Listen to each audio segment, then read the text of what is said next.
Hi everyone, Gordon Dimmock here. So we have to talk about the Young Turks, unfortunately, and their decline into neoliberalism almost. In the past, TYT has been a progressive network. They've pushed progressive values. They've pushed getting money out of politics. They even set up the Justice Democrats, or Cenk Uygur did. He also set up Wolfpack as well, which is trying to get an Article 5 amendment, I think it is, in the Constitution to get money out of politics. It's all been fantastic in the past. But over the last 18 months, progressives have started to get a little bit, I would say, disillusioned by the channel.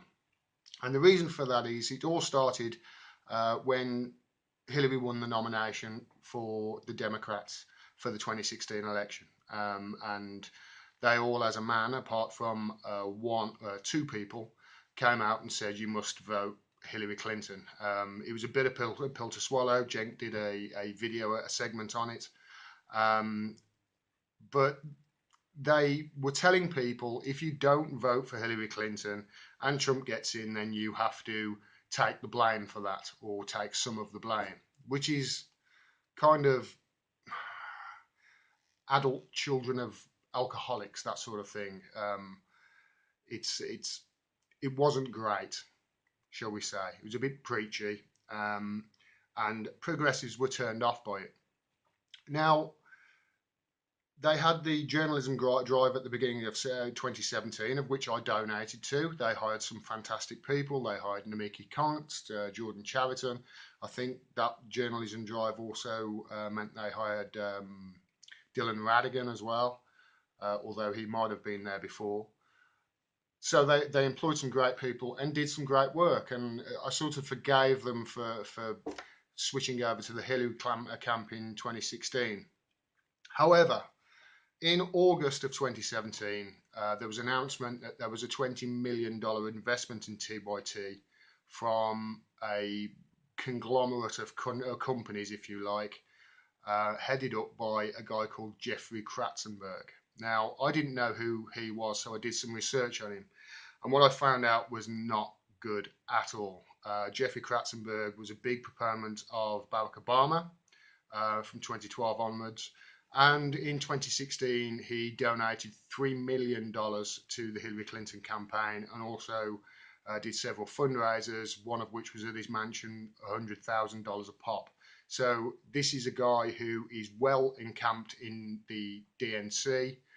And in fact, I believe he's known as the Democratic Kingmaker. So getting $20 million in funding from a person such as him, it sends off alarm bells. Now, Cenk made a statement around that time and just said, listen, judge us on our content and what we do, and you will see that we haven't sold out at all, that sort of thing. And I to be fair, I thought, right, okay, Cenk Uyghur's done some great work in the past. I think he deserves to have a little bit of leeway here, and we will see. What's happened since then is not good.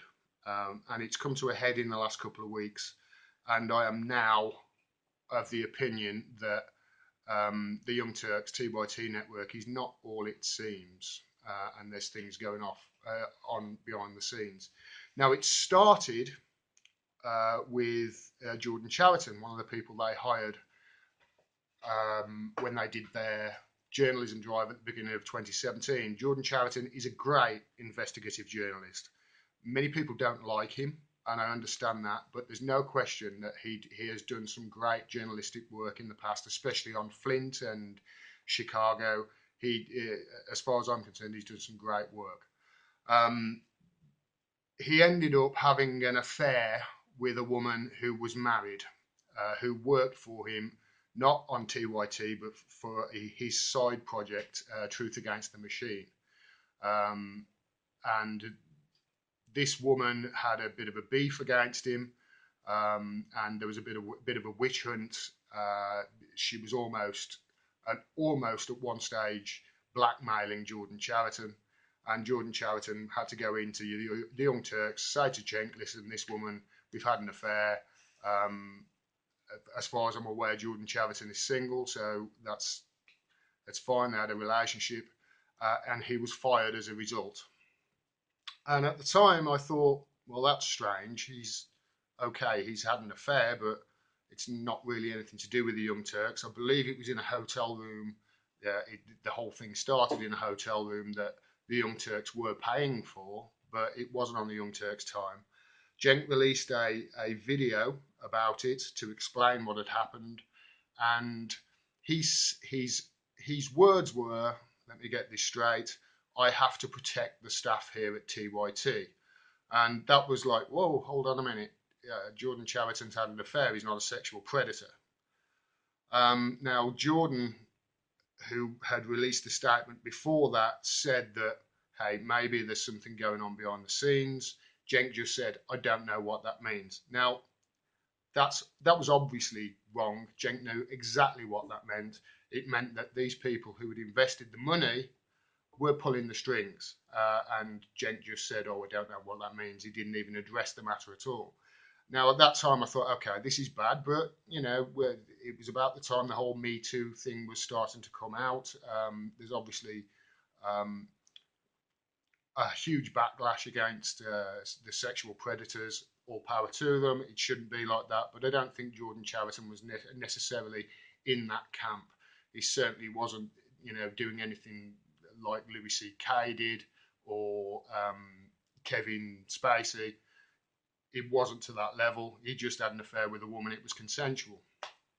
It looks like that relationship ended badly and she just tried to get her own back on him. So he was fired. Jordan Chariton is now suing TYT for wrongful dismissal. He's sort of got off the rails a little bit, complaining about that constantly. Or he did so for a couple of months, but now he's not talking about it too much, which he's getting back to journalism, and fair play to him, writing his book. So that wasn't great to start off with. But then about 6 weeks ago, Cenk wasn't on the main show, and to fill in for Cenk, Jimmy Dore was on it. Now, I'm a big fan of Jimmy Dore. If you are progressive, there's a good chance that you are too. Even if you're a right winger, there's a good chance that you're a fan of Jimmy Dore. He talks a lot of sense, he really does. And he was on the show with John Iadarola, and he went off on one of his rants, Jimmy did, that Russia was nonsense. And John Iadarola basically said, well, we disagree on that, and just moved on. Now, from what I can tell, and I'm not 100% sure of this, Jimmy Dore hasn't actually been on the main show on TYT since then. I think it was like around about the end of January. He hasn't been on there since then. And then 2 weeks ago, there was the State of the Union address. And I obviously refused to tune into MSNBC or CNN and listen to their panel of idiots. So I tuned into TYT to see if Jimmy Dore was on it, and he wasn't on it. There was 4 people there, Ben Mankiewicz, I think, Anna Kasparian, Cenk, and somebody else. I think John Iadarola was the other person. I thought, well, where's Jimmy? Surely he should be on there. It's a big thing. He usually is on these live streams that they do covering a major event like the State of the Union. I thought he's not there. So I went to Twitter and I saw Jimmy Dore had done his own live stream. I thought, oh, well, that's why. And Jimmy mentioned in that live stream he wasn't invited. It wasn't like he said, no, I'll do my own thing. He just wasn't invited, so he just thought, sorry, I'll do my own live stream. And it was, I think it was, I've forgotten the day it was on now. So I tuned into that and thought nothing of it. The stream did very well. I think he got like 5,000 viewers. And his live shows that he's streaming on a Saturday have been doing really well since. All power to him. Great for Jimmy Dore. But then last week on Saturday, I tuned into his live stream again, and Jimmy mentioned that he's now not allowed on the main show on TYT anymore. Okay.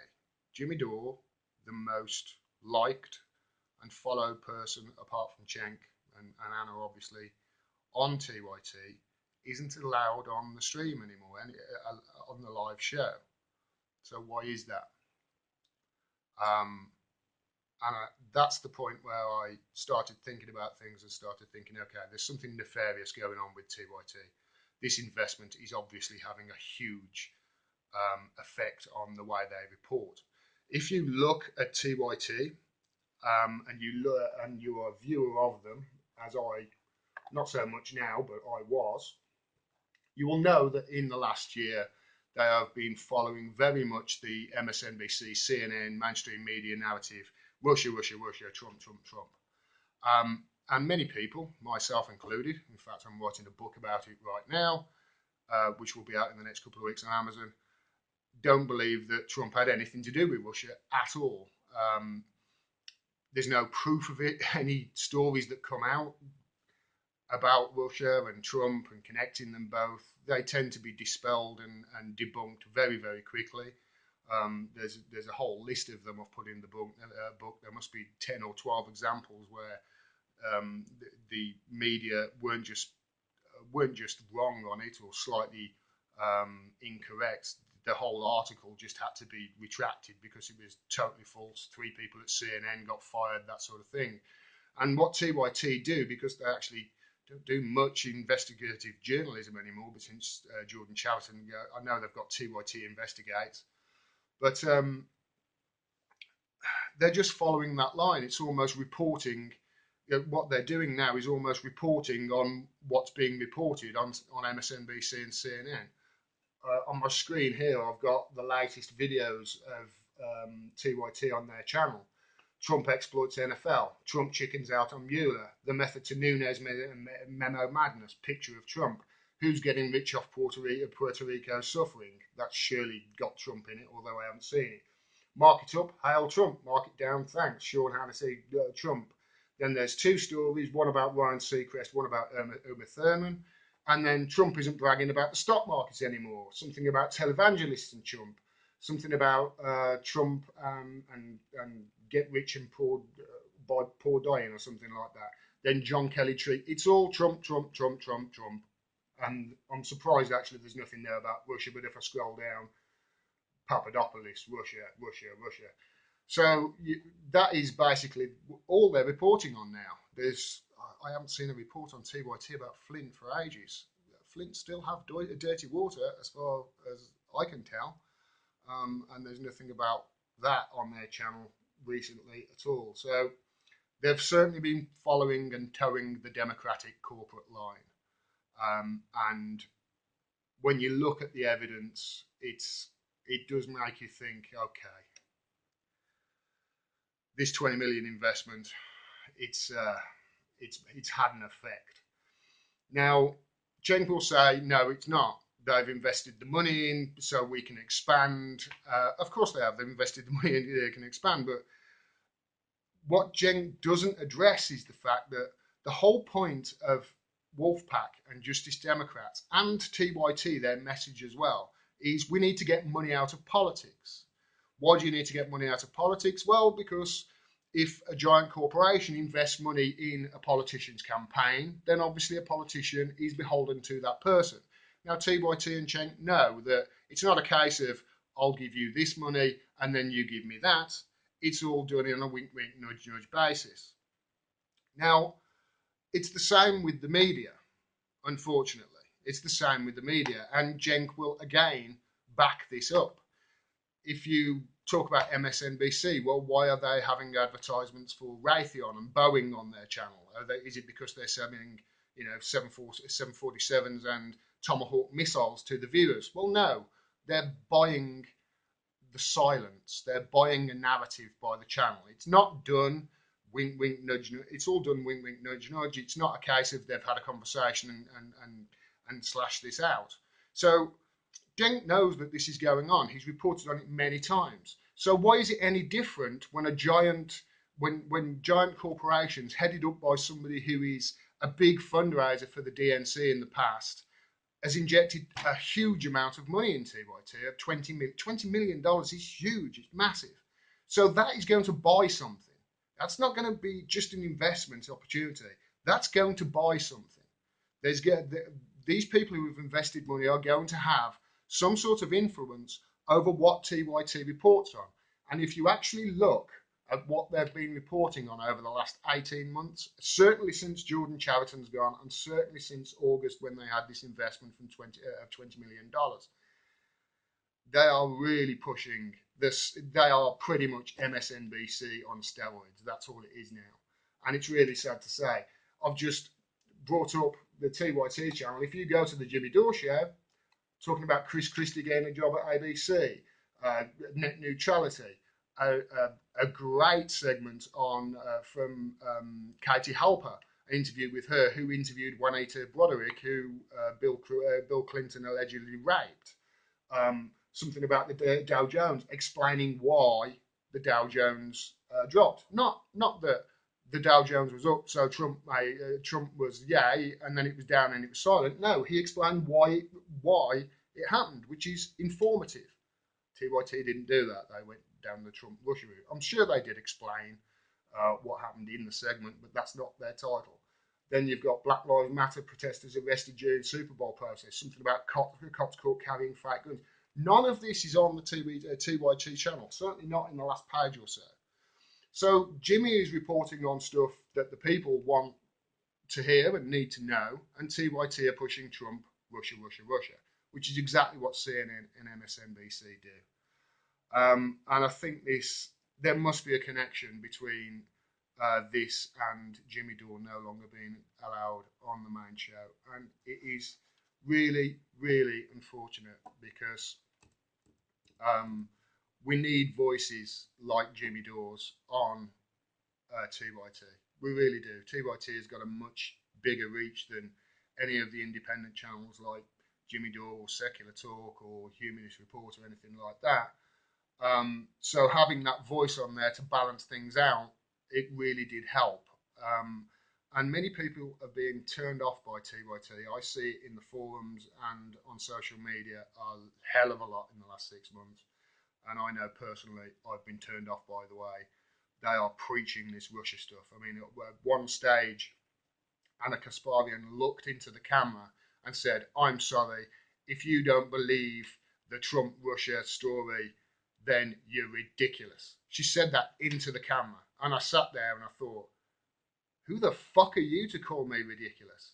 I look at facts. I don't look at hearsay and don't connect dots between things that aren't related. I actually look at facts and try and get an informed opinion. And the fact is, TYT have had a $20 million investment from a person who is well known to be a big fundraiser for the Democratic National Committee. And since then, all they've been reporting on, or the vast majority of what they report on, is exactly the same as what MSNBC and CNN are doing. I don't hold out much hope for TYT if they continue down this route, because progressives know, they know there's no proof whatsoever that Donald Trump had anything to do with Russia interfering with the election. And furthermore, there's no proof whatsoever that any Russia interference, if there was any, had anything to do with Donald Trump being elected as well. So why they're pushing this narrative is beyond me, but I think it's probably got something to do with that $20 million investment. It looks really, really, really bad. And I hope they change, I really do, because there are some great people at the Young Turks and they've done some great work in the past, but in the last 6 months,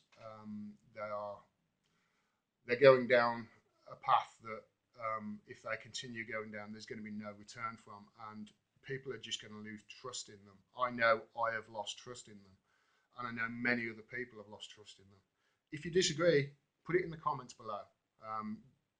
Say why you support TYT and why you think that they're correct. Say why you think that, and put facts there. Why do you believe that? I mean, think of the story. You're saying the president of the United States colluded with Vladimir Putin, the Kremlin, and Russia to win the 2016 election. That's not reality. That's a novel. It's fiction. There's no proof of it, and to even think that it would happen, I mean, it's like, what, Putin needed Trump's help, or Trump, what? Putin's a pretty smart guy. And more to the point, all this outrage about Russia. America, look at your history of meddling in democratic elections. It's not great. There's not many countries you haven't messed with. It's not good. So let his without sin cast the first stone. So if Russia did try and mess about with the election, I'm sure they did in some way, especially on the social media. It's pretty much proven now that they are troll farms. But did it affect it too much? No, I don't think so at all. That was a really tough decision. That was between two horrible candidates, and people stayed away. 47% of the people who stayed away didn't even bother voting. So yeah, it's not looking good for the Young Turks. I really hope that they stop this Russia bullshit and start allowing voices like Jimmy Dore back on their show who are dissenting from that narrative, because otherwise they're just going to lose viewers. I know they are. They might pick up viewers, by going more mainstream. Jimmy mentioned that TYT have even banned swearing on their main show now as well. That could be a reason actually that they're banning from the show, because Jimmy does swear a lot, but he's not the sort of person who would swear when he knows that you're not meant to. He's an adult. He knows that he doesn't have to swear. So it must be to do with the fact that he's a dissenting voice, and the fact that last time I think he was on the show, or certainly from my recollection, he did mention something about Russia, and John Idarola was not happy about it and quickly dismissed it and moved on. Certainly has something to do with it. So yeah, that's it. Keep your eyes open on eyes open as to what TYT are doing. If you're not happy with it, let them know. Especially if you're a supporter of theirs. I mean, I invested in that journalism drive. I gave them a donation, and to be honest, I'm pretty pissed off now that I did that, because the best person that they employed from that journalism drive, in my opinion, I'm sure people will have varied opinions on it, was Jordan Chariton, and he's now out in the wilderness. He did a video yesterday by a stream somewhere, so yeah, it's not looking good. But that's it for now. Please subscribe if you haven't before. Click the little bell, smash the thumbs up button as well. That really helps the stream. As I say, this is a really new channel. I do a lot of writing on politics and green energy and progressive values, that sort of thing. So you can keep up to date with my work. I'll leave a link down below for my Twitter. Again, it's not something that I've been doing a lot of in the last few years. So I've only got a few followers. I would really appreciate your ears. So thanks very much, and until next time, stay well, and I'll see you soon.